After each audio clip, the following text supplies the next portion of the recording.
بزرگوں سے سنتے آئے ہیں کہ جوڑے آسمانوں پر بنتے ہیں۔ تجسس تھا مگر دور ہو گیا۔ تجسس نے جب حقیقت کا روپ دھارا تو میری آنکھیں کھلی کی کھلی رہ گئیں۔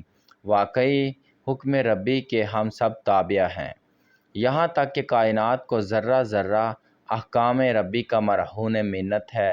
ہمارے ہی گاؤں کا واقعہ ہے کہ گاؤں کے دوسرے محلے میں میرے ایک دوست طارق کی شادی تھی۔ میں بھی مدعو تھا۔ رسم مہندی میں ہر طرح کا ہلا گلا ہوا، ڈھول بجے، خوب ناچ گانا ہوا۔ تقریب کی رونق کو دوبالا کرنے کے لیے کبھی کبھار فائرنگ کا تڑکا بھی لگایا جاتا رہا۔ عزیز و اقارب کے علاوہ کافی تعداد میں دوست احباب بھی شادی میں شرکت کی غرض سے تشریف فرما تھے۔ رات تقریباً 2 بجے تقریب اختتام پذیر ہوئی۔ طارق کا تعلق ایک زمیندار گھرانے سے تھا۔ سب لوگوں سے زمین ان کی زیادہ تھی۔ کوٹھی، نوکر چاکر، ضروریات زندگی کی ہر ایک آسائش میسر تھی۔ عمارات کے ساتھ ساتھ طارق ایک خوب روح نوجوان بھی تھا۔ گاؤں کی اکثر لڑکیاں اس کے قدموں میں ہمہ وقت دل پھینکنے کو تیار رہتی تھیں۔ کالج میں بھی اس کی کافی لڑکیوں کے ساتھ دوستی تھی۔ اس کے باوجود طارق کریکٹر لیس نہ تھا۔ ہنس مکھ دوسروں کے دلوں میں گھر کر لینے والا ملنسار اور ہمدرد بھی تھا۔ گاؤں میں وہ بلا تفریق ہر کسی کے کام آتا، دکھ درد میں شریک ہوتا۔ مہندی کی رسم سے فارغ ہونے کے بعد جس کو جہاں جگہ ملی لیٹ گیا۔ میں تو اپنے گھر لوٹ آیا۔ صبح مجھے میرے ایک دوست نعمان نے اٹھایا اور بتایا، سارے گاؤں میں چھان مارا، طارق کا کہیں پتہ نہیں چلا، وہ گھر سے غائب ہے۔ سارے عزیز و اقارب اور مہمان پریشان ہیں۔ بارات جانے کا ٹائم ہو رہا ہے۔ کاریں اور بسیں ہارن بجا بجا کر اپنی آمد کی خبر دے رہی ہیں۔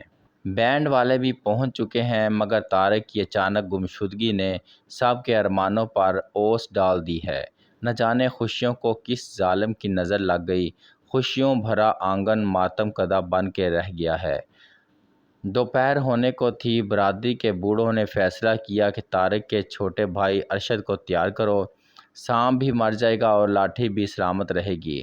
لڑکی والوں کی عزت بھی محفوظ رہے گی اور لڑکے والے بھی لوگوں کے طعنوں سے بچ جائیں گے۔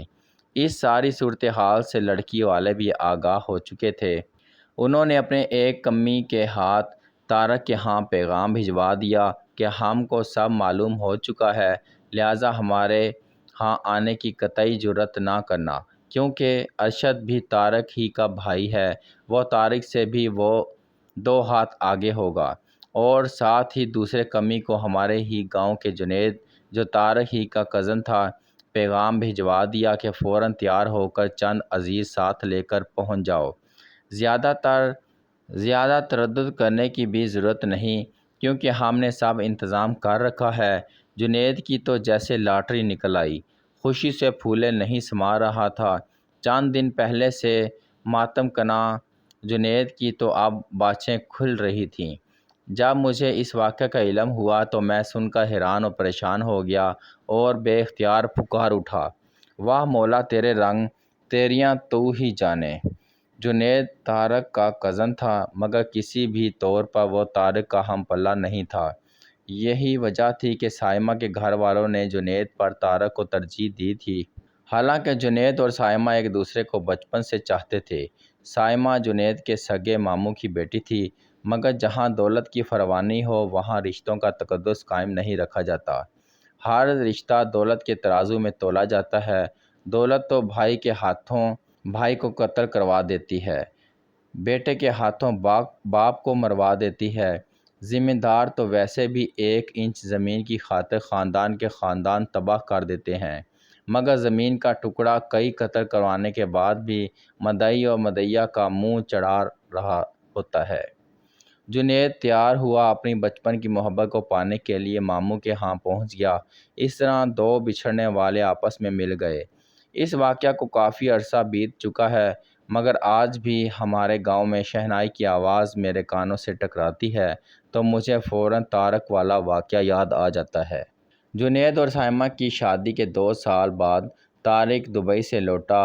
ہر ایک اس سے روپوش ہونے کے متعلق پوچھنے کی کوشش کرنے لگا، مگر اس نے کسی کو بھی سچی بات نہ بتائی۔ ایک شام میری اور طارق کی ملاقات کھیتوں میں ہوئی، کیونکہ ہم دونوں کی زمین ساتھ ساتھ تھی۔ میں نے اسے اپنے ڈیرے پر بٹھا لیا اور پوچھا، طارق، تم نے سب کی عزت خاک میں کیوں ملا دی؟ خوشیوں بھرے گہوارے کو خود اپنے ہی ہاتھوں سے آگ لگا گئے۔ کون سی ایسی مجبوری تھی جس کی وجہ سے تجھے ایسا کرنا پڑا؟ طارق کہنے لگا، حیدر بھائی، ساری زندگی آگ میں جلنے سے بہتر تھا کہ چند دن کے لیے برا بن جاتا، اور وہ میں بن گیا۔ میں ضمیر کا قیدی بن کر جینے سے موت کو ترجیح دیتا ہوں۔ ایسا کرنے سے میرے ضمیر پر جو بوجھ تھا، اب میں اس سے آزاد ہوں۔ الحمدللہ، اب میرے ضمیر پر کوئی بوجھ نہیں۔ اگر میں اس رات گھر سے نہ بھاگتا اور سائمہ کو بیاہ کر لیاتا، لوگوں کی نظر میں وہ میری بیوی بن جاتی، مگر جب اس کا دل ہی مجھے قبول نہ کرتا تو میں اس زندہ لاش کا کیا کرتا؟ حیدر بھائی، شادی کا مقصد تو یہ ہوتا ہے کہ زبان سے اقرار اور دل سے تصدیق۔ ہمارے معاشرے میں زبردستی یہ سب کچھ کروایا جاتا ہے۔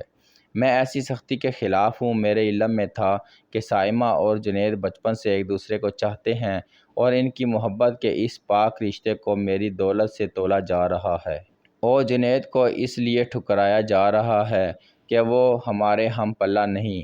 حالانکہ سائمہ کے والد جنید کے سگے ماموں ہیں۔ مجھے یہ سب اچھا نہیں لگا۔ میرے ضمیر نے مجھے ملامت کی کہ میری وجہ سے دو محبت کرنے والے دلوں کا خون ہو رہا ہے، اور یہ جرم سرزد مجھ سے کروایا جا رہا ہے۔ میں نے سوچا، کیوں قاتل بنوں؟ لوگ 4 دن باتیں بنائیں گے، برادری والے بھی میرے اہل خانہ کو کھٹی میٹھی سنائیں گے، اس سے کوئی فرق نہیں پڑتا۔ میرے ایسے کرنے سے اگر دو دلوں کا ملاپ ہو جاتا ہے تو مجھے خوشی ہوگی۔ ویسے بھی حیدر بھائی، جوڑے تو آسمانوں پر بنتے ہیں۔ اللہ سائیں جو کرتا ہے بہتر کرتا ہے۔ جنید اور سائمہ ہنسی خوشی زندگی بسر کر رہے ہیں۔ ان کے آنگن میں اب 2 ننھے سے پھول بھی کھل چکے ہیں۔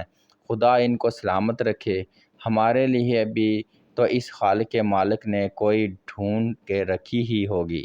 کہانی اچھی لگی ہو تو چینل کو سبسکرائب کریں اور دوستوں کے ساتھ شیئر کریں۔ شکریہ۔